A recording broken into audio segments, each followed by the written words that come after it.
Javier, nos conocemos hace mucho tiempo, ¿no? En la política hay un teorema de Baglini. Lo desprecio profundamente y visceralmente. Mientras más se aproxima el candidato a ganar, más conservador se vuelve y más prudente. No hace... Esa frase repugnante del teorema de Baglini. Yo vine para hacer un cambio de verdad. Yo vine para poner de pie a la Argentina en serio. Yo estoy dispuesto a hacer todo lo que toda mi vida pregoné. No, lo va a usar. Deja que no sé si tus candidatos no van a ser casta algún día. Tengo injerencia en esto. Y la cumbre Larreta-Macri, me parece que, y me gustaría enfocarlo con ustedes, el factor Milei, ¿no? Terrible, claro. En un rato vamos a tener un mano a mano con Javier Milei, aquí con José, para preguntarle muchas cosas, porque hay, me parece, cosas sobre las que no se ha pronunciado, ¿no? Todavía, y va a ser muy interesante su mirada sobre, como economista, el factor Milei. Vos sabés, Pablo, mira, me quedé pensando en lo que decías. Ahora lo tenés a Milei y después seguramente le vas a poder... Hagamos de cuenta que no está. Hagamos de cuenta que no está. Hagamos de cuenta que no está y analicemos el factor Milei según lo que están planteando. Mirá, Nachito Ortelli tiene información tiene mucha de primera. de la reunión de hoy. Yo creo que vamos a terminar entendiendo que nunca fue verdad que Milei le saque votos a Juntos por el Cambio y que sí le sacó votos al Frente de Todos. A ver, podemos mostrar al Máximo Kirchner y le vamos a pedir una primera opinión a Javier. Tenemos que saber clavar los tacos en el piso y decir no. Pero no desde una cuestión de lo que algunos quieren plantear como si fuera meramente ideológica, sino real y pragmática de número.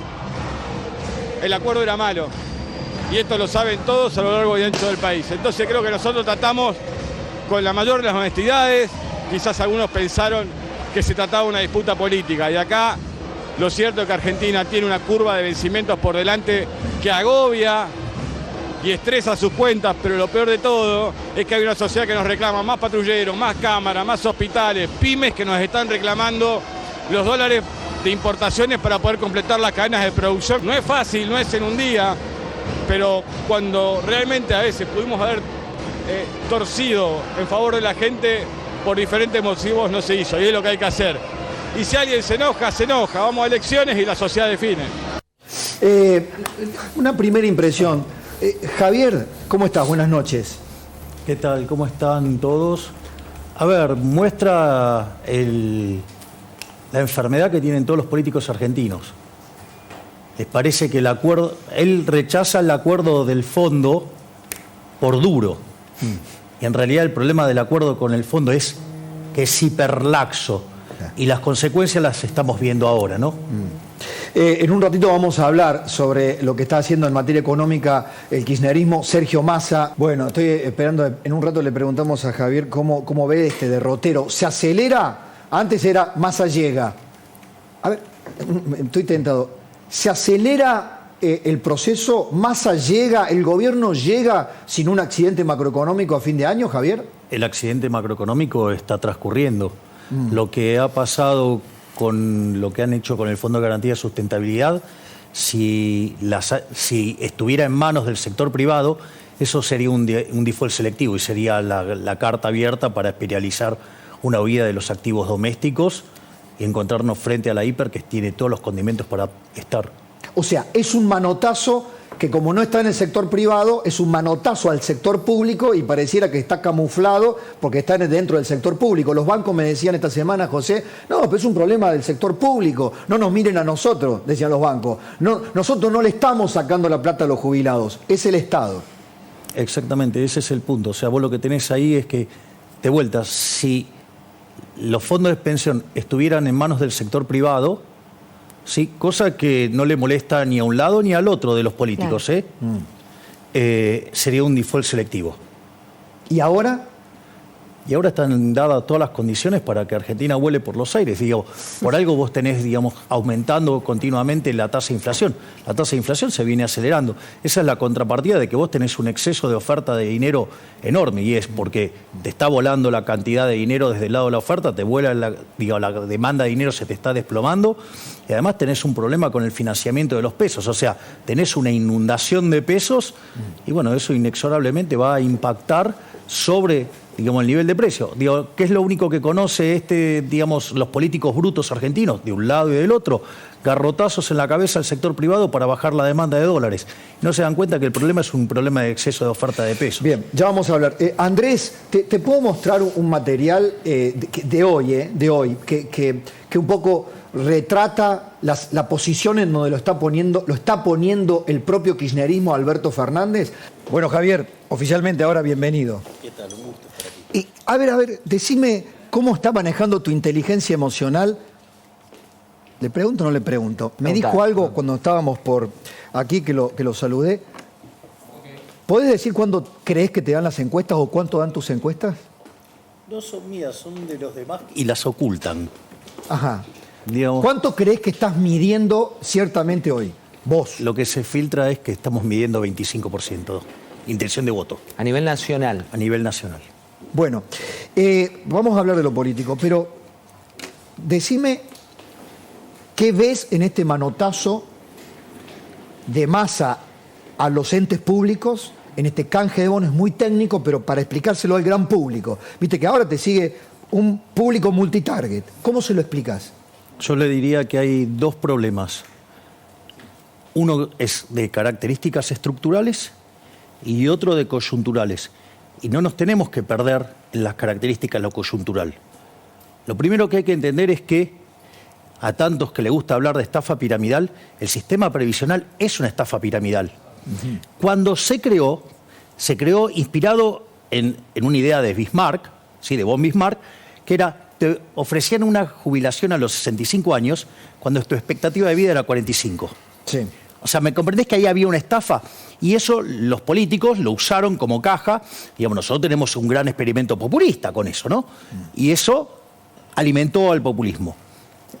Eso derivó en la quiebra a fines del año 89, en el 89 con Alfonsín, y después se privatizó, vinieron las AFJP. Se recompuso el sistema y cuando los políticos vieron la caja, el señor Néstor Kirchner trató de avanzar, el 90 y pico % de los argentinos dijeron que querían seguir el sistema de capitalización y al otro año, con el señor Vudú, ¿qué hicieron?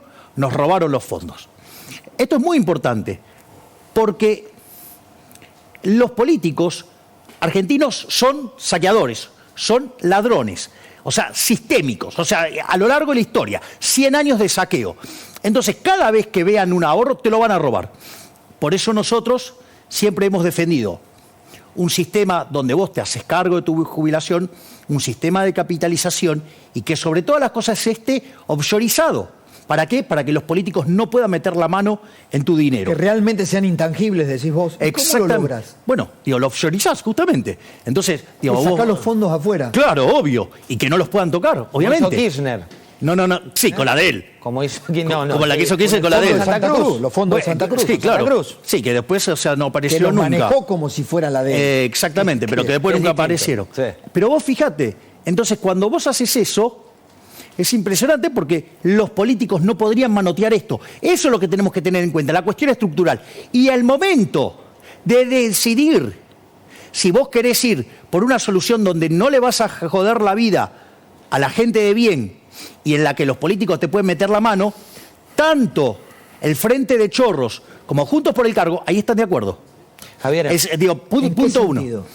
Digo que los dos están a favor de los sistemas de reparto del Estado y de que el Estado, tenga injerencia en esto. Y el problema esencial y estructural es la existencia del Estado.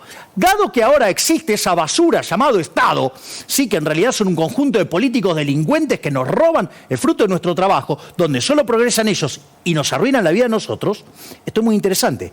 Aparece ahora una situación donde, frente a la montaña enorme de pesos que hay, para evitar una hiperinflación, la única forma que se les ocurre a los mequetrefes que tenemos como políticos es inundar de dólares. Ahora vos fíjate, vos estás reventando un stock contra un flujo. ¿Te das cuenta que es inconsistente? Sí. Entonces, el día que te liquidaste el stock, otra vez aparece el problema. Y el problema no es que el dólar sube, Ese es el error. No es que el dólar sube, el problema es que los pesos se derriten como una barra de hielo en el medio del desierto del Sahara a plena luz del día. Esa es la realidad. Una entidad vinculada a García Moritana, a López Murphy, hizo una denuncia penal contra el presidente de la Nación y contra el ministro de Economía por el tema de los fondos, el Fondo de Garantía de Sustentabilidad. ¿Estás de acuerdo con eso? Me parece perfecto, pero también, a ver, esto ha sido una gran estafa. ¿De cuánto se habla?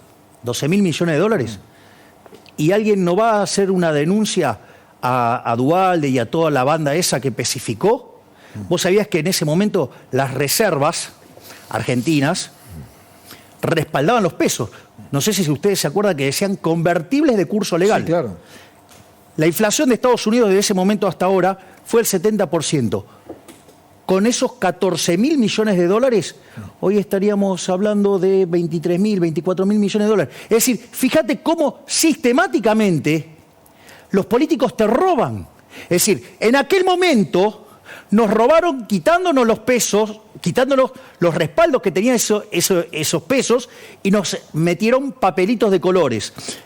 Es decir, no sé si se dan cuenta que el problema siempre es el mismo, que es el déficit fiscal y que estos tipos nunca quieren ajustar y siempre atacan al sector privado. Por eso, digamos, o sea, tendrías que tener un sistema previsional privado, deberías eliminar el Banco Central, porque todo lo que pueda usar el político argento para robarnos lo va a usar. Dejá que No sé si soy claro con que hay un problema estructural. Sí. O sea, después coyunturalmente se afanaron esto, hicieron volar la convertibilidad, o te suben los impuestos, o te repudientan con impuesto inflacionario, es lo mismo. Javier, nos conocemos hace mucho tiempo, ¿no? Uf. 2015 fue la primera vez que fuiste a televisión, más o menos. Cuando fuimos a Hora Clave. Exactamente, estuvimos. He visto todo este proceso. Te quiero preguntar qué sentís vos. Viste que en la política hay un teorema de Baglini. El teorema de Lo Baglini. desprecio profundamente y visceralmente. Bueno, vos estás en contra del teorema de Baglini. Dice, mientras más se aproxima el candidato a ganar, tiene ideas más racional se vuelve, o más racional o más conservador se vuelve, más prudente. No hace, tu cabeza no funciona con el teorema de Baglini en la medida en que ves que creces en las encuestas. A ver, yo vine acá para transformar la Argentina. Yo vine para hacer un cambio de verdad. Yo vine para poner de pie a la Argentina en serio. Yo estoy dispuesto a hacer todo lo que toda mi vida pregoné. Es decir, y yo tengo claro que los enemigos de la gente son los políticos casta. Es decir, y en eso es inclaudicable lo mío. O sea, es más, vos fíjate, yo no he retrocedido ni un milímetro sobre cuáles han sido mis posturas históricas. Es decir, yo tengo una visión a ver, Argentina lo que lo hunde es lo que yo denominé el modelo de la casta. Digo, donde hay una necesidad nace un derecho. El problema es que los derechos alguien lo tiene que pagar, los recursos son finitos, necesidad infinita, recursos finitos, vos tenés un problema, los economistas eso lo resolvemos vía el sistema de precios, los políticos, ¿cómo lo resuelven? Con la garra del Estado, ¿sí? Que se manifiesta en ¿qué? En déficit fiscal. ¿Eso qué ha hecho? Que cuando lo financiamos con deuda somos el máximo defaulteador serial de la historia moderna. Lo financió con emisión monetaria. Le quitamos 13,0 a la moneda, ya vamos camino a sacarle 2, le podríamos sacar 3 muy prontamente. ¿Sí? Destrozamos 5 signos monetarios y si lo mirás bien son 6. ¿Sí? O nos revientan impuestos. Entonces, te das cuenta que el problema siempre está en el mismo lugar. Esta idea del modelo de la casta, la justicia social, y que ¿sabés lo que pasa, Pablo? Esto es como decía Bastiat. Hablaba de ¿qué? De las porosas manos de los políticos. ¿Sabés qué es lo que más le molesta a los políticos de sortear la dieta? Dos cosas. Una, que saben que un diputado o un senador gana mucho más que el argentino mediano. ¿Y sabés qué es lo peor de todo? Por lo que más me odian. Es porque está claro que ellos no viven con esa plata. Javier, Sí, dale. hoy el 25% que afirmás o que surge de las encuestas mide candidato de Milei en todos los distritos. Te digo de dónde sale el número, para que sí, quede del claro. promedio de sí, las pero presidenciales. cuando vos tomás las de un lado, las tunean a su favor y da arriba de 22. Y cuando las hace del otro lado pasa lo mismo. De hecho, de uno de los lados ya mandaron a mandar a publicar encuestas recontratuneadas para bajarlo. Pero no importa, es parte de la vida. Digo, la realidad se va a imponer. En todos lados donde está ese porcentaje dice candidato de Milei. En el resto dicen va un candidato. Imagínate cuando esté el candidato. ¿Cuándo van a estar? 24 del 6. Bueno, te quiero preguntar esto. ¿Por qué tus candidatos vas a tener que poblar, como candidato a presidente, poblar tus listas de candidatos a gobernadores o no, pero diputados, senadores? ¿Por qué tus candidatos no van a ser casta algún día? Porque hay un fenómeno, hago de abogado del diablo, hay un fenómeno. Los que van desde la periferia de la política y llegan a la política, a veces llegan con un discurso anticasta, antipolítica, pero luego la política los normaliza, los sí, pone bueno, claro. comunes. ¿Sabes por qué? Porque son los tipos que lidera creen en esa frase repugnante del teorema de Baglini. Es decir, y yo no creo en eso. Entonces, si se equivocan, el propio proceso de mercado los va a depurar. O sea, ¿no tenés miedo que tus ideas, así como la estás planteando, no claudico, en el proceso político de construcción quede en el camino por los otros, por los que elijas a que te acompañen? A ver, yo digo que vos para cambiar las cosas, los cambios que necesita Argentina son grandes. Vos necesitas saber qué es lo que tenés que hacer, tenés que tener, digamos, la convicción y el coraje para hacerlo. ¿Y con quiénes? Bueno, exactamente. Ahora, si el que lidera no tiene la convicción y el coraje, y los que vienen, digamos, atrás, se van para cualquier lado. Si vos ves al que está liderando el espacio, que empieza a transar con la runfla de la política tradicional en términos de entregar a los argentinos en beneficio de la política, ¿y qué pretendes que, digamos, qué ejemplo estás dando? Bueno, es decir, ¿yo qué hice? Yo agarré, me até al palo mayor, al mástil de la moral. Y vamos. Y eso no es gratis. Pero yo creo que es un esfuerzo que vale la pena hacer. En minutos una pregunta más, ¿no, Milei? Sí, dale. Pero antes, los Haroldos. Mi tiempo, Sí. Ya está Alfredo Leuco. Gracias, Javier. Gracias La a seguimos, ustedes. La seguimos. Obviamente. Ya está el diario de Leuco. Hasta el viernes. Hasta el viernes. A la mierda los malditos empresarios, a la mierda sodomitas del capital. Basta de basura keynesiana, ha llegado el momento liberal. Tenemos un líder y él es un gran